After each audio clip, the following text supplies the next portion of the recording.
High Admiral Xylix of the Galactic Concordat stood motionless before the vast observation window of the celestial watchtower, his crystalline form refracting the light of distant stars. The massive space station, positioned at the edge of known space, served as the primary defensive outpost for the most advanced civilizations in the galaxy. Today, however, something unprecedented had appeared on their sensors. "Impossible," he whispered, his voice resonating through the crystalline structures that formed his being. "Run the analysis again." First observer Nara, her serpentine form coiled around a data terminal, flicked her tongue nervously. "The readings are consistent, High Admiral. The vessel that just entered our space is utilizing what appears to be primitive technology. The object of their attention hung in space like a dark arrow aimed at the heart of their territory. It was massive, nearly 3 kilometers in length, its hull bearing the scars of previous battles.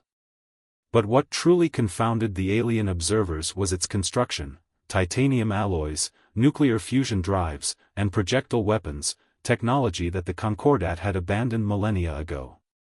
"They're broadcasting their designation," Nara announced, her scales shifting colors in agitation. "They identify themselves as the TFS Dauntless." Before Xylix could respond, the ship's presence triggered every defensive system in the sector. Not because of any aggressive action, but because the station's AI simply couldn't comprehend what it was seeing. A warship of this size shouldn't be able to function with such primitive technology, let alone traverse interstellar space.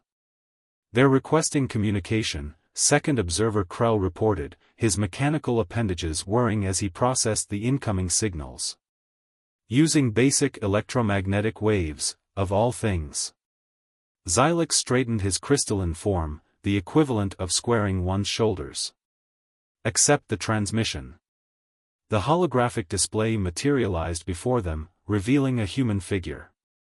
Captain Regina Winters stood tall in her dark uniform, her weathered face and steel-gray hair suggesting years of command experience. What struck Xylix most was her posture. She showed neither awe at their advanced technology nor uncertainty in her position. "This is Captain Winters of the Terran Federation ship Dauntless," she announced, her voice carrying the weight of authority. "We've detected unusual quantum signatures in this sector consistent with Class X spacetime anomalies. We're here to investigate and, if necessary, assist." Xylix's crystalline form vibrated with barely contained confusion. The humans weren't supposed to be capable of detecting quantum signatures, let alone understanding their implications. The Concordat had only recently discovered the Class X anomalies themselves, and they were deeply concerned about their rapid expansion. "Captain Winters," Xylix began carefully, "while we appreciate your concern, this sector is under the protection of the Galactic Concordat. Our quantum manipulation technology and zero-point energy weapons are more than sufficient to handle any anomalies." A slight smile crossed Winter's face. "With respect, High Admiral, we've been monitoring your attempts to contain the anomalies. Your advanced technology seems to be having an interesting effect, it's actually accelerating their growth."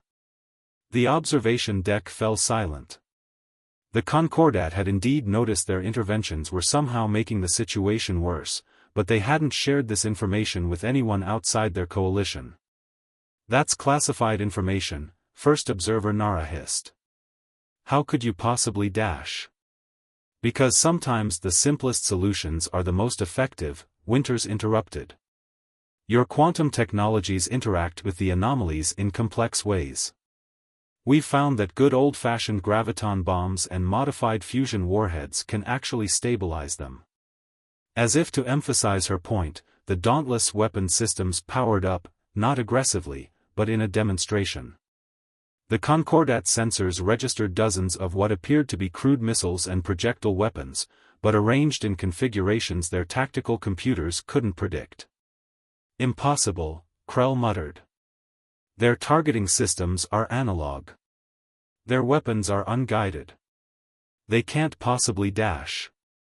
The Dauntless suddenly fired a single missile toward a nearby anomaly that had been growing steadily for weeks. The projectile looked almost comically primitive compared to the Concordat's quantum torpedoes, but as it detonated, something remarkable happened. The anomaly began to collapse in on itself, its quantum signature stabilizing for the first time since its discovery. Sometimes, Captain Winters continued, the universe responds better to brute force than elegant solutions. We may not have your advanced technology, High Admiral, but we understand fundamental physics. And we've had centuries of practice at making things work with what others might consider insufficient tools. Xylix found himself experiencing an emotion he hadn't felt in centuries, humility. The humans, with their primitive technology, had accomplished what the Concordat's most sophisticated weapons could not. Perhaps, he said slowly, his crystalline form shifting to indicate openness, we should discuss this further, Captain Winters. It seems we may have underestimated humanity's capabilities. That's a common mistake, Winters replied, that same knowing smile playing across her face. But I've found it's usually made only once. As the Dauntless moved into position alongside the celestial watchtower, Xylix couldn't help but wonder what other surprises these humans might have in store.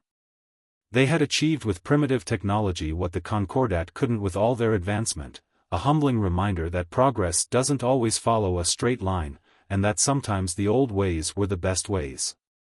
The High Admiral made a mental note to update the Concordat's files on humanity. They weren't primitive at all, they were simply operating on a different paradigm, one that might prove invaluable in the challenges to come. And as he watched the Dauntless crew begin their work with methodical precision, he realized that the galaxy had just become a much more interesting place. The relative peace of the celestial watchtower's observation deck shattered as emergency alerts blazed across every display. High Admiral Xylix's crystalline form pulsed with alarming intensity as the data streamed in. The quantum anomalies they'd been monitoring had suddenly multiplied, forming a massive lattice of space-time distortions that stretched across 3 sectors. By the first light, first observer Nara whispered, her serpentine form rigid with shock. They're connecting. Captain Winters of the Dauntless stood beside them, her expression grim as she studied the tactical display. In the week since their arrival, the humans had earned a reluctant respect from the Concordat through their effective handling of the smaller anomalies. But this was something else entirely. It's a convergence point, Winters said, her voice cutting through the chaos of the command center. These aren't random anomalies, they're being generated deliberately. As if in response to her words, the center of the quantum lattice began to pulse with an otherworldly energy. The fabric of space itself seemed to tear apart, revealing something that shouldn't exist in their universe. Through the rift emerged a massive vessel, if it could even be called that. It appeared to be constructed from pure energy, its form constantly shifting and reorganizing itself. The Nexus, second observer Krell announced, his mechanical appendages trembling. The theoretical entity our scientists predicted but hoped would never manifest. The Nexus was a hypothetical being of pure quantum energy that existed between dimensions, feeding off the fundamental forces of the universe itself. The Concordat's most advanced predictive models had warned of its possible emergence, but they dismissed it as virtually impossible. We need to evacuate the sector immediately, Xylix declared, his crystalline form flickering with urgency. Our weapons will be useless against an entity of pure quantum energy. No. Captain Winters' firm response drew startled reactions from the alien observers. She activated her comm link. Dauntless, execute Protocol Omega. And get me Fleet Commander Ramirez. Within moments, another human appeared on the main display, Fleet Commander Isabella Ramirez, her dark eyes sharp with focus. Report, Captain. The Nexus theory was correct, Commander. Requesting immediate deployment of the Hammer fleet. Ramirez nodded grimly. Already en route, Captain. Hold position. The aliens watched in bewilderment as dozens of human warships began emerging from hyperspace. Each vessel looked as primitive as the Dauntless, their hulls bristling with what appeared to be modified mining equipment alongside their standard armaments. "What you're about to see," Winters explained to the stunned Concordat leadership, "is something we developed after our first encounter with quantum anomalies in the Carina sector.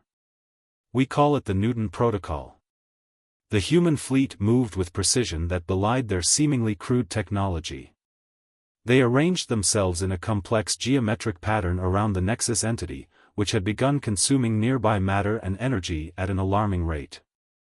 "Your weapons cannot harm it," Xylix protested. "The Nexus exists partially outside our dimension." "It dash." "Exactly," Winters interrupted. "It exists outside our dimension, which means it's vulnerable to fundamental forces." Launch the gravity anchors.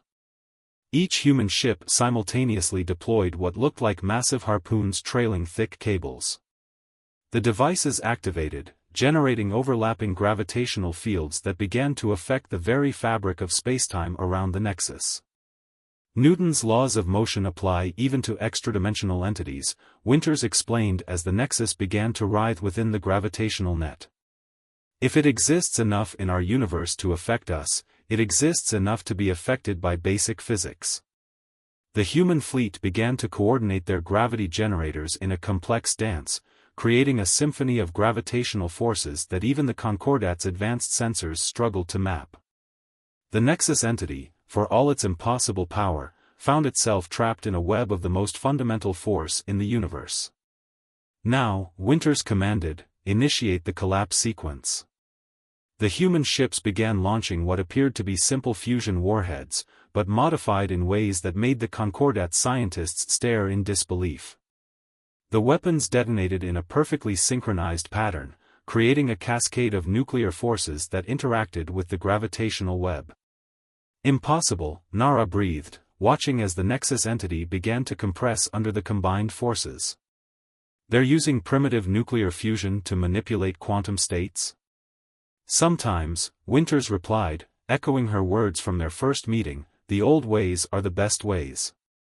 The Nexus exists beyond conventional physics, yes. But gravity? Nuclear forces? These are the building blocks of reality itself. No matter how powerful an entity is, it can't simply ignore them." The battle raged for hours, a testament to human determination against cosmic horror. The Nexus fought back with impossible weapons, beams of pure probability, waves of uncollapsed quantum states, but the human fleet held firm. Their primitive technology, ironically, made them more resistant to the entity's reality-warping powers.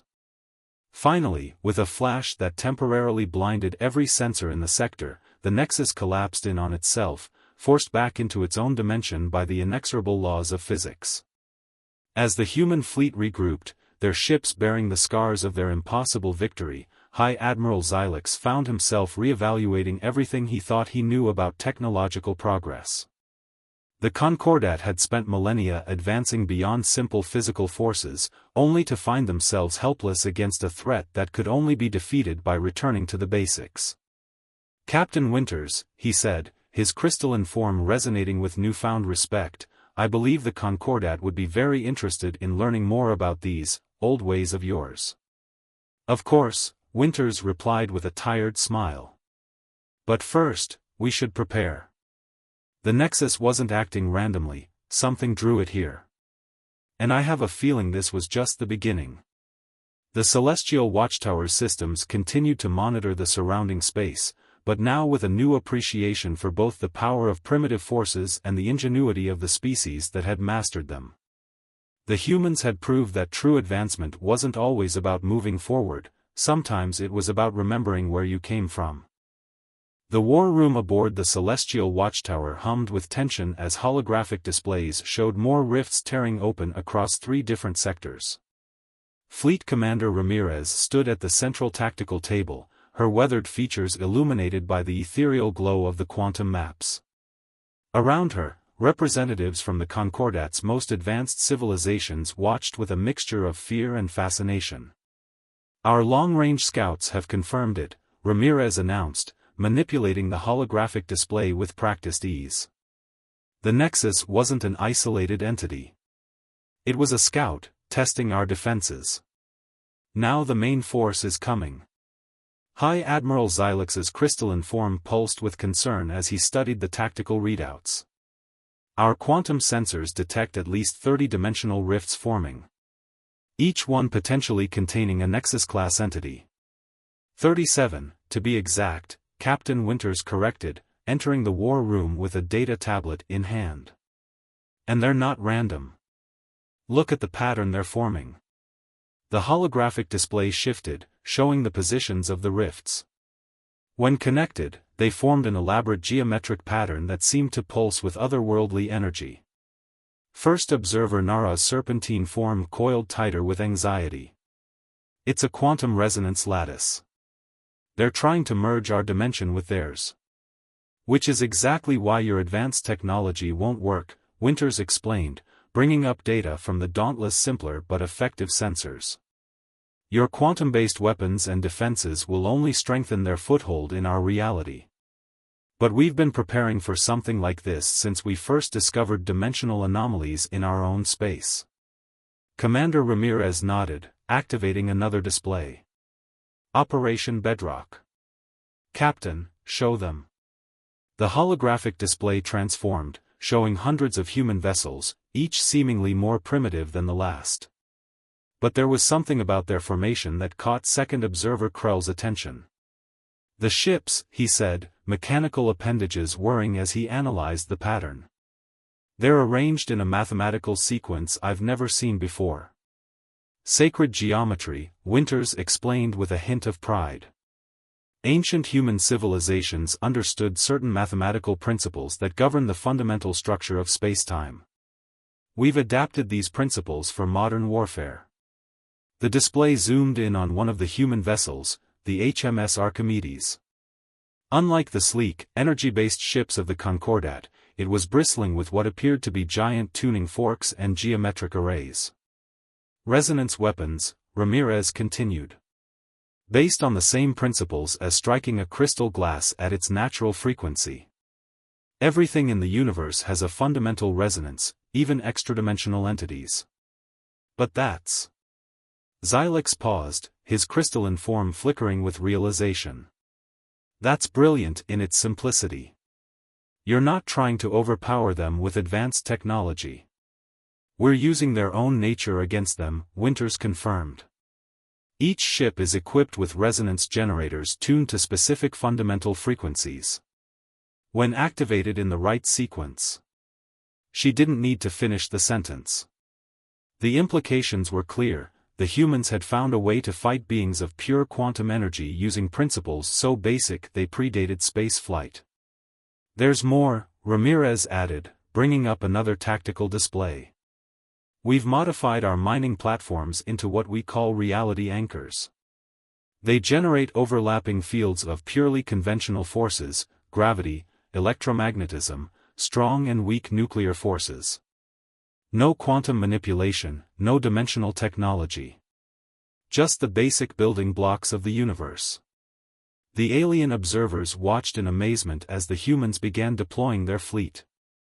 Each ship took its position with precise coordination, forming elaborate patterns that seemed to mirror the sacred geometry Winters had mentioned.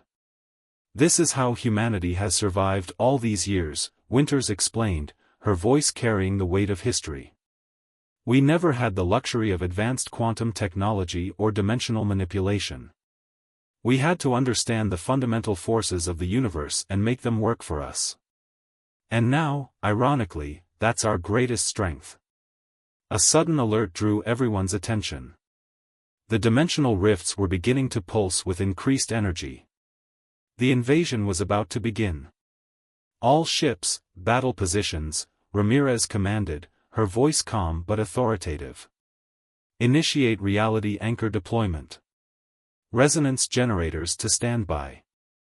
As the human fleet moved into its final formation, High Admiral Xylex made a decision that would have been unthinkable just weeks ago. The Concordat fleet will follow your lead, Commander Ramirez. Our advanced weapons may be useless in this fight, but we can still provide support and coordination. Thank you, Admiral, Ramirez replied with a respectful nod. We'll need every ship we can get. Because what's coming through those rifts isn't just trying to invade our space, they're trying to rewrite the laws of physics themselves. The war room fell silent as the first entities began emerging from the rifts. They were like the original Nexus but larger, more complex, their forms shifting between states of matter and energy in ways that defied comprehension. But the human fleet held steady, their primitive technology humming with power that predated the stars themselves. They were about to remind the universe that sometimes the oldest forces were the strongest, and that humanity had mastered them all. Space itself screamed as 37-dimensional rifts tore fully open, disgorging entities that defied the laws of conventional physics. The Nexus invasion force emerged like a tide of impossible geometry, their forms shifting between states of matter and energy in ways that made reality itself shudder. Commander Ramirez stood at her battle station aboard the flagship Archimedes, her voice steady as she issued commands to the combined human Concordat fleet. Reality anchors at full power. Resonance generators online. Remember your training, these entities may bend physics, but they cannot break it. The human fleet's formation was unlike anything the Concordat had ever witnessed in their millennia of space warfare. Each ship positioned precisely according to mathematical principles that predated humanity's understanding of electricity, forming patterns that seemed to pulse with their own internal rhythm. First wave, Initiate Resonance Sequence Alpha, Captain Winters called from the Dauntless, which had taken position at a crucial node in the formation. Sacred Geometry Configuration holding steady. The space between the human ships began to hum with invisible force as hundreds of resonance generators activated in perfect synchronization. The geometric arrays, those primitive-looking, tuning forks that had so puzzled the Concordat observers, began to vibrate at frequencies that interacted with the fundamental fabric of spacetime. The effect on the nearest Nexus entities was immediate and startling. Their fluid forms began to oscillate erratically, their quantum states forced into partial collapse by the purely conventional forces being directed at them. "It's working," High Admiral Xylix observed from the celestial watchtower, his crystalline form vibrating with excitement. Their dimensional stability is compromising. But the Nexus entities weren't defenseless. They responded with weapons that bypassed conventional physics entirely, probability beams that could rewrite cause and effect, temporal distortion waves that aged matter thousands of years in seconds, quantum deletion fields that simply erased whatever they touched from existence. The Concordat ships, with all their advanced technology, found themselves nearly useless in the face of such reality-warping attacks. But the human vessels, operating on principles as old as the universe itself, stood their ground. "Concordat fleet, fall back to secondary positions," Ramirez ordered. "Focus on maintaining the reality anchor network. Let our ships handle the direct engagement." First observer Nara watched in amazement as human ships actually flew into the probability beams, their primitive hulls somehow remaining intact. How are they surviving those attacks? Simple materials, complex applications, Winters explained through the command channel. Our hulls are layered with crystalline structures grown in zero gravity, arranged in patterns based on the Fibonacci sequence. They don't try to deflect or absorb the attacks, they diffuse them through mathematical harmony. The battle intensified as the Nexus entities began to coordinate their attacks, attempting to disrupt the human fleet's sacred geometry formation. But for every ship that was forced out of position, two more adjusted their stance, maintaining the crucial mathematical patterns that were slowly but surely forcing the invaders back into conventional spacetime. Phase 2, Ramirez announced. Mining platforms, deploy gravity charges. Let's remind these entities that Newton's laws apply to everything, even them. Hundreds of modified mining platforms, their forms ungainly but purposeful, began launching what looked like simple metal spheres into carefully calculated trajectories. As they detonated, they created overlapping fields of intense gravitational force, trapping the Nexus entities in a web of one of the most fundamental forces in the universe. "Remarkable," second observer Krell muttered, his mechanical sensors struggling to process what they were seeing. "They're using gravity itself as a weapon." "Gravity, resonance, sacred geometry," Winters replied, her voice strained as the Dauntless shuddered under another reality-warping attack. "The universe runs on mathematics, not magic. No matter how powerful these entities are, they can't escape the fundamental laws that govern existence itself." The battle reached its crescendo as the human fleet began its final maneuver. The ships moved in perfect coordination, their formation shifting into an even more complex geometric pattern that seemed to mirror the very structure of spacetime itself. "All ships, initiate Operation Pythagoras," Ramirez commanded. "Full power to resonance generators. Reality anchors to maximum output." The effect was beyond anything the Concordat had ever witnessed. The overlapping fields of conventional forces, arranged according to principles discovered by ancient human mathematicians, created a cascade effect that forced the Nexus entities to conform to the laws of normal spacetime.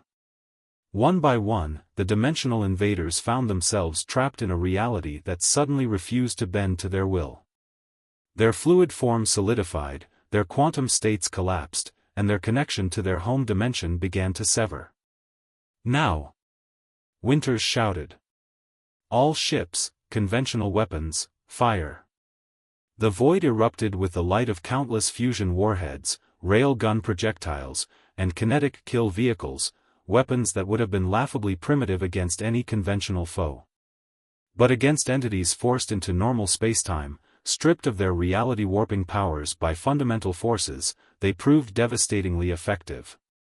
The Nexus invasion force, for all its impossible power, had never encountered an enemy that fought back with the basic principles of reality itself. They had evolved beyond conventional physics, only to find themselves defeated by it. As the last entity collapsed into normal space and was summarily destroyed by conventional weapons, a profound silence fell over the battlefield. The human fleet, their ships battered but intact, maintained their formation even in victory, a testament to the discipline that had allowed them to achieve the impossible. High Admiral Xylix's voice broke the silence, carrying a note of awe that seemed to resonate through his crystalline form. "In all our millennia of advancement, we forgot something crucial, the fundamental forces that make reality possible. You humans never did. And that made all the difference." 1 month after the Nexus invasion, the Grand Assembly Chamber of the Celestial Watchtower hosted an unprecedented gathering. Representatives from every major civilization in the Galactic Concordat had come to witness something none of them had expected, a formal recognition of humanity's contribution to galactic security. High Admiral Xylix stood before the assembled dignitaries, his crystalline form radiating with ceremonial light. Beside him stood Commander Ramirez and Captain Winters, their simple dress uniforms standing in stark contrast to the ornate biotechnology garments worn by the alien representatives. "We gathered here today," Xylix began, his voice resonating through the chamber, "to acknowledge a profound truth that many of us had forgotten. True advancement does not always mean abandoning the fundamental principles that govern our universe." The holographic displays around the chamber showed footage from the battle, human ships arranging themselves in sacred geometric patterns, reality anchors forcing impossible beings to obey Newton's laws, resonance weapons using the most basic principles of physics to defeat entities that defied advanced technology. "The humans," Xylix continued, "whom we once dismissed as primitive, have taught us a lesson that will echo through the ages. They showed us that understanding the fundamental forces of the universe, gravity, resonance, sacred mathematics, can be more powerful than any advanced technology."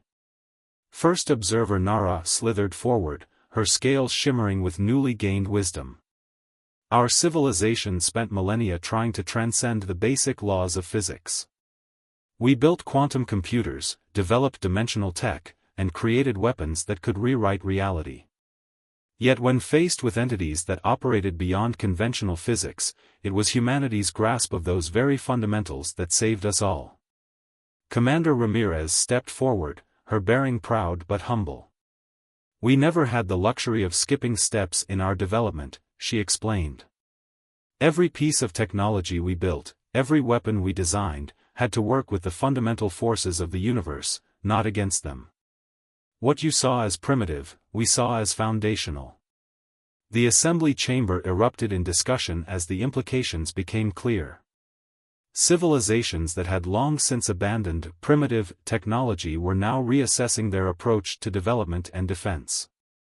But there's more, Captain Winters added, activating a new holographic display.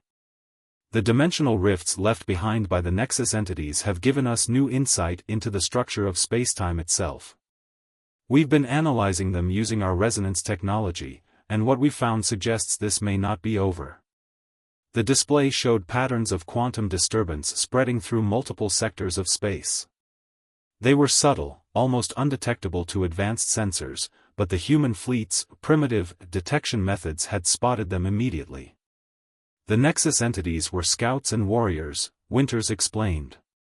Somewhere out there, in dimensions we can barely comprehend, something far larger is watching. And thanks to this invasion, it now knows we exist. High Admiral Xylix's crystalline form pulsed with concern. Then we must prepare. But this time, we will do so together. The Concordat formally proposes a joint defense initiative with humanity, combining our advanced technology with your fundamental understanding of universal principles. Commander Ramirez nodded. We accept. Our shipyards are already adapting the lessons we learned. New vessels that combine your quantum technology with our sacred geometry. Weapons that use both dimensional manipulation and basic physics. But most importantly, we're teaching each other. The assembly chamber hummed with energy as agreements were made and plans were set in motion. The Concordat's most brilliant scientists would study alongside human engineers who understood the poetry in mathematics and the music in atomic structure. Human shipyards would begin incorporating advanced alien technology, while Concordat vessels would be retrofitted with reality anchors and resonance generators. Perhaps, Captain Winters reflected, watching the various species interact with newfound respect, this is the true meaning of advancement. Not abandoning our foundations, but building upon them. Understanding that the most powerful forces in the universe are often the simplest ones. As the assembly concluded, High Admiral Xylix approached the human officers privately. There is an old saying among my people, he said, his crystalline form shifting to display patterns that mirrored the sacred geometry of human ships. The deepest truths are written in the stars themselves. We just forgot how to read them. You humans never did.